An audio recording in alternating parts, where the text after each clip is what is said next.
Hello and welcome to one of the last sessions at MaharaUK 2014. My name is Kristina Hoeppner and I work for Catalyst IT as a member of the core Mahara development team. I'm sorry that it's yet another year that I'm not able to attend MaharaUK. Hopefully one day it will be possible. This year though, I'm not presenting from Wellington in New Zealand, but from the other side of the Pacific Ocean, Portland, Oregon. Because I'm here for an unconference and therefore I'm not able to attend MaharaUK.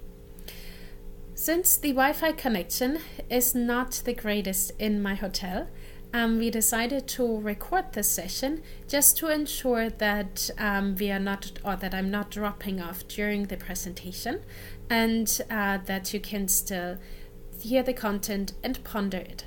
And then maybe even discuss it with those sitting next to you during the second part of the session. And so I'm very sorry that I can't be there live with you, but technology and internet did not really want to play nicely this time. But anyway, today's topic is going to be the user manual. And we are going to look at how you can become a Mahara writer. So how you can add to the user manual yourself. Back in 2011, we revamped the then existing user manual, which was hosted on our wiki, and decided to make it a standalone product because even though it is possible that everybody makes changes to the wiki and participates in creating the documentation and makes changes and so on, in reality that did not really happen.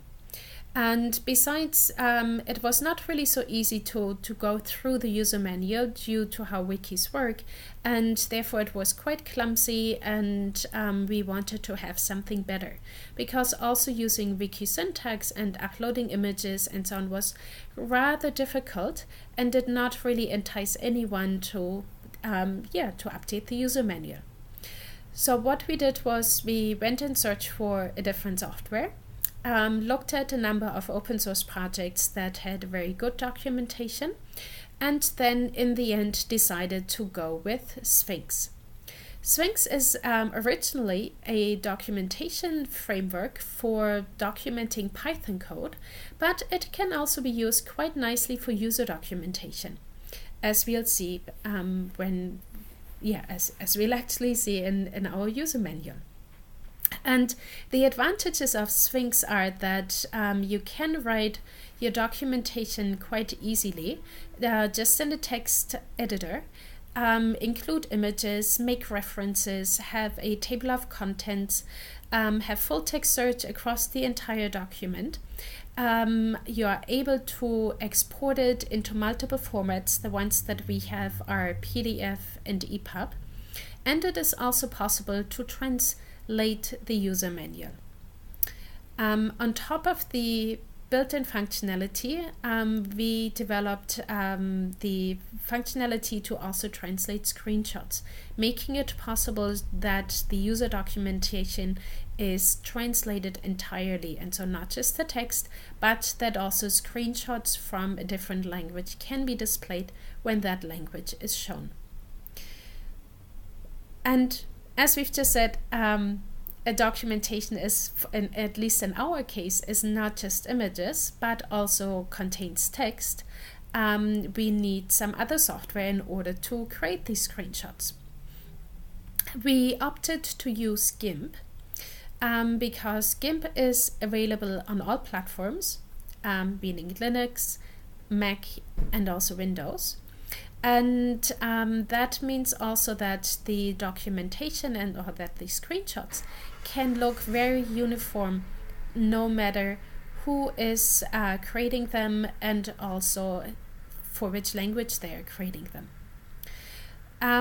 We are not just using GIMP, but again, we are using additional functionality, and here we are using a plugin to create callouts. So all these numbers that have circles around them, Iñaki was very kind to adapt an existing script to make those callouts work for us, give us the green color, and make some other adjustments there.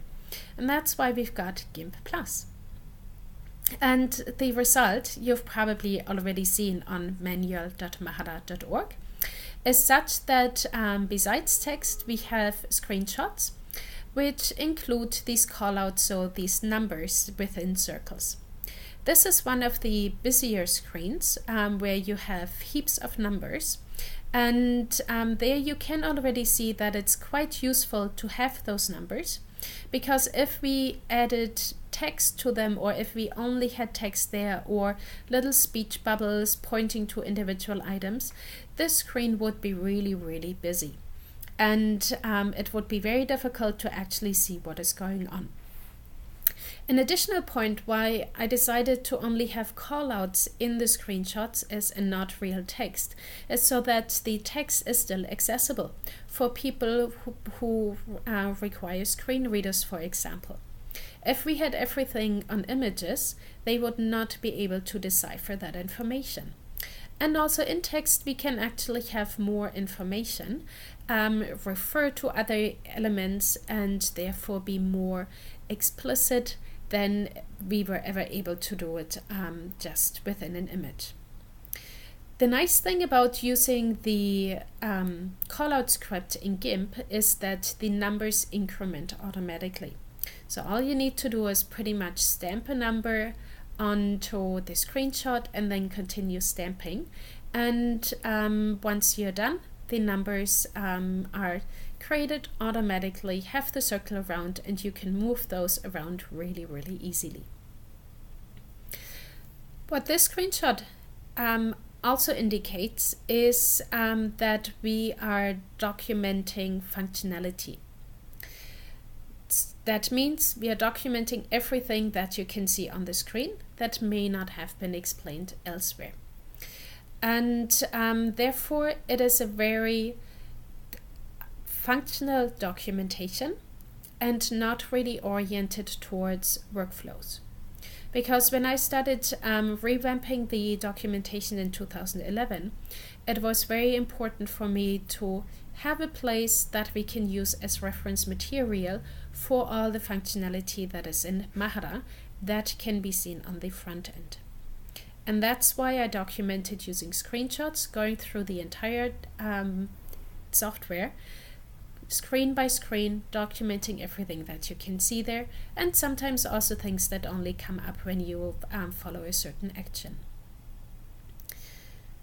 And that has gotten us now through to version Mahara 1.9.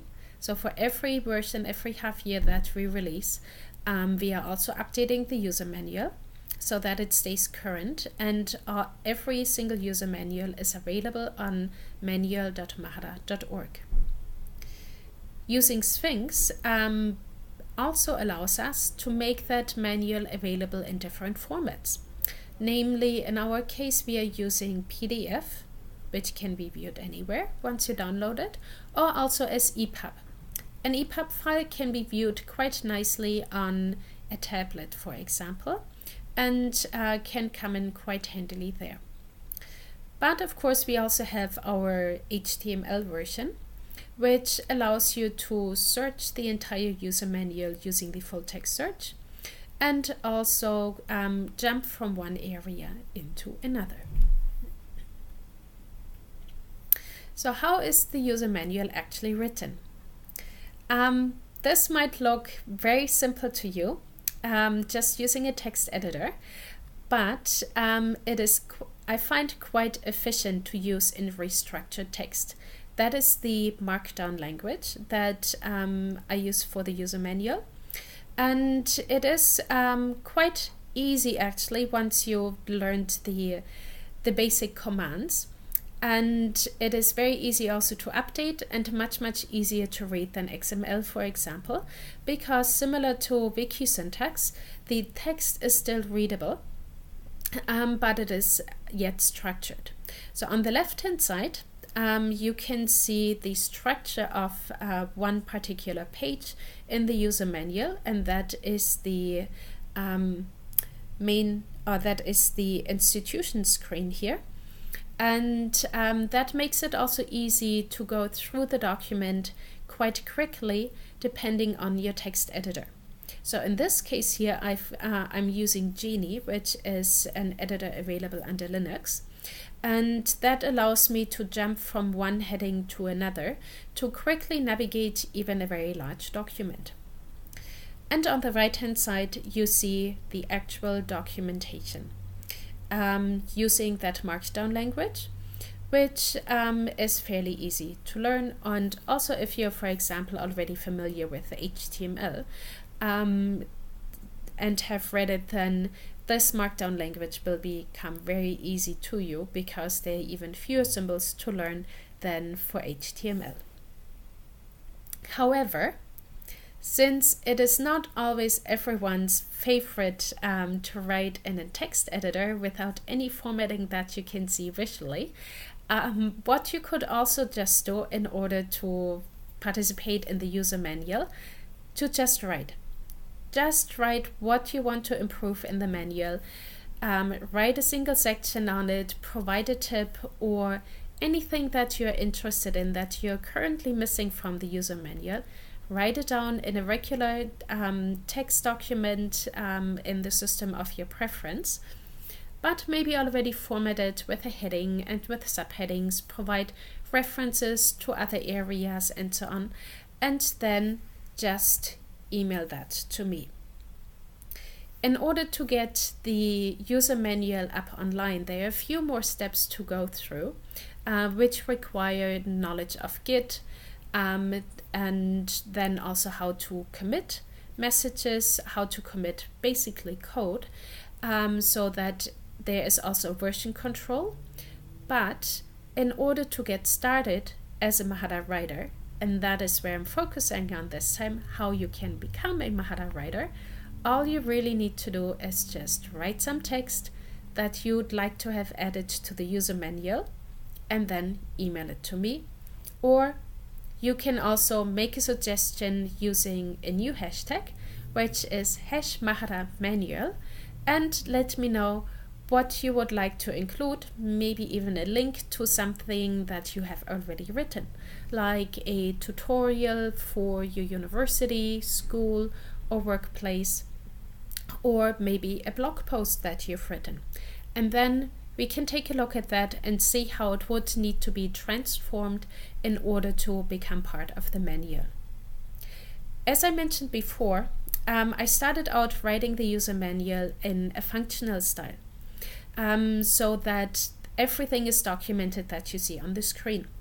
However, I was fully aware that that is not always what people need, because a lot of times, especially in a complex system such as Mahara, it is also important that you display workflows, so that you say how you get from A to B to C and finally end up at D.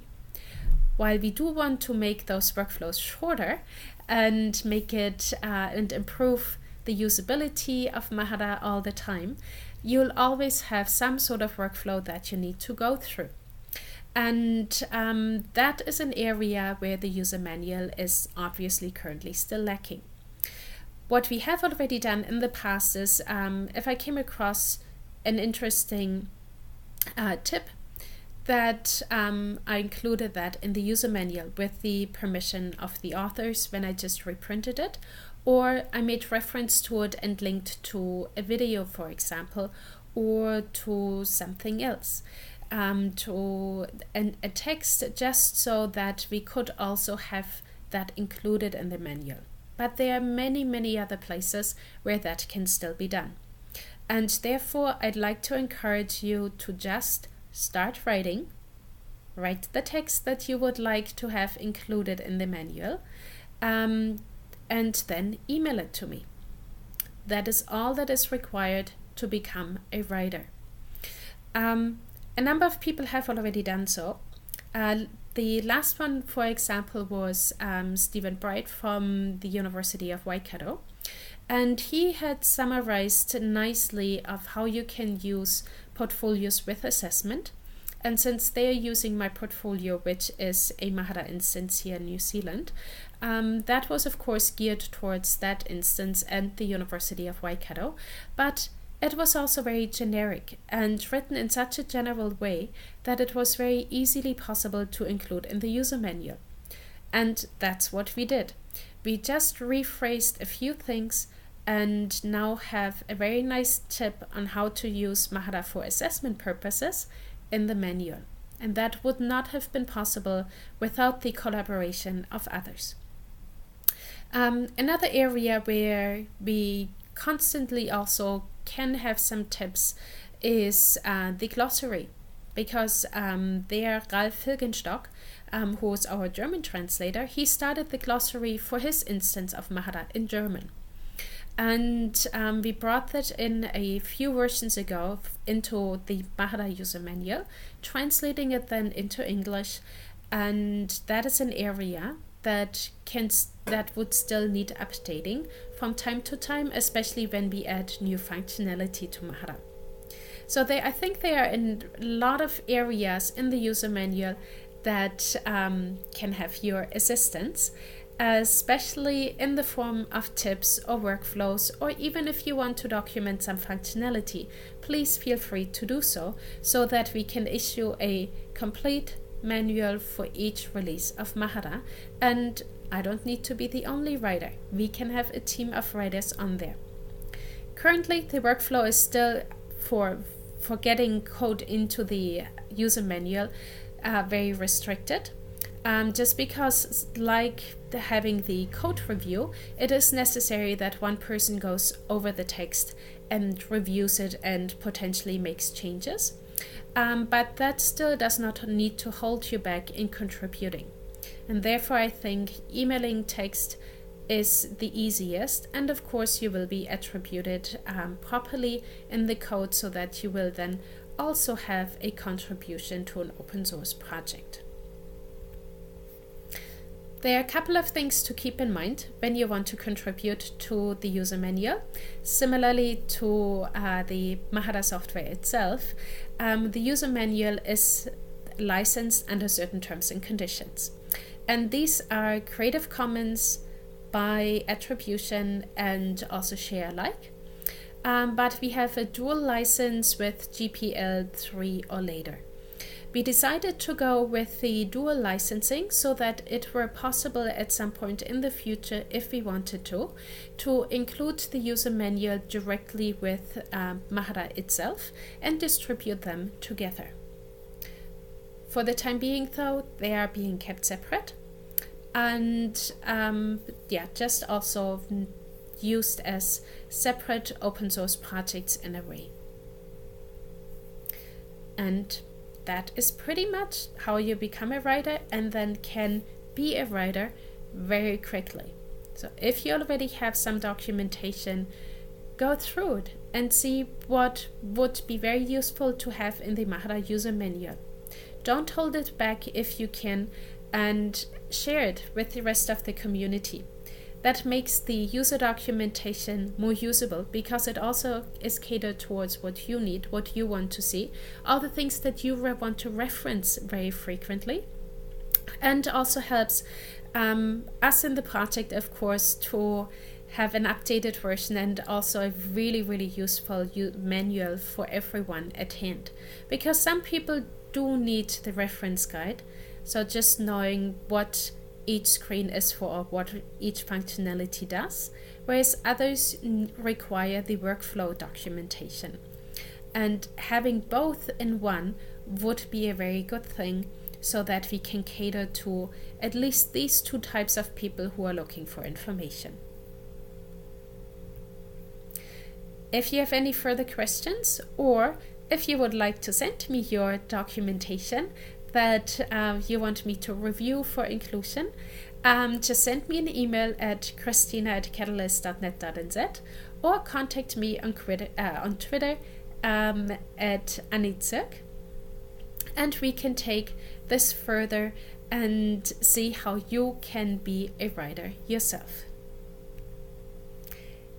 Thank you very much. And now I actually had planned to have some minutes together with you to look into what you are currently missing from the manual, where we would need to improve things, and also what ideas you might have of what you already want to contribute, so that we can write those down and get back in touch with you after the conference.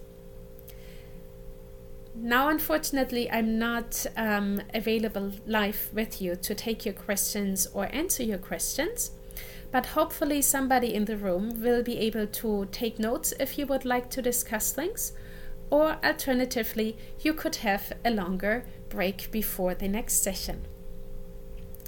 I'm looking forward to your ideas, and we'll see you online very soon. Have a nice end of MaharaUK 2012. Bye bye.